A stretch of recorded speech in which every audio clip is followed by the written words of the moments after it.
Ūgas namsaimnieks ir sagatavojis daudzdzīvokļu dzīvojamo māju apsaimniekošanas un pārvaldīšanas tāmes. Līdz konkrētā gada 15. oktobrim katrs dzīvokļu īpašnieks atsevišķi ir saņēmis šīs apsaimniekošanas tāmes savā pasta kastītē.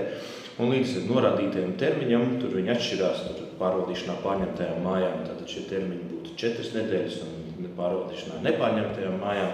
Savukārt tās būtu 6 nedēļas, ja? Tad šajās 4 vai 6 nedēļās aicinām dzīvokļu īpašniekus iepazīties ar šīm te nākamā gada apsaimniekošanas tāmēm, un klāt viņām ir pievienoti arī plānotie remontdarbi.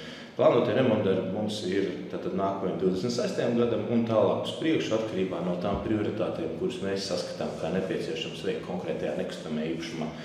Dzīvokļu īpašnieki savukārt no savas puses var dot savus priekšlikumus, var mainīt šos te mūsu nostādītās prioritātes, viņi var pārlikt, piemēram, darbus, kas ir plānoti mums vēlāk, var, pārcelt ātrāk, bet katrā ziņā svarīgi ir tas, ka dzīvokļu īpašnieki iepazīstās ar šīm apsaimniekošanas tāmēm un sniedz savus priekšlikumus norādītajā termiņā, lai mēs varam operatīvi reaģēt, lai mēs varam mainīt, lai mēs varam dot balsot, piemēram, par citiem darbiem, un tad mainīt šīs prioritātes.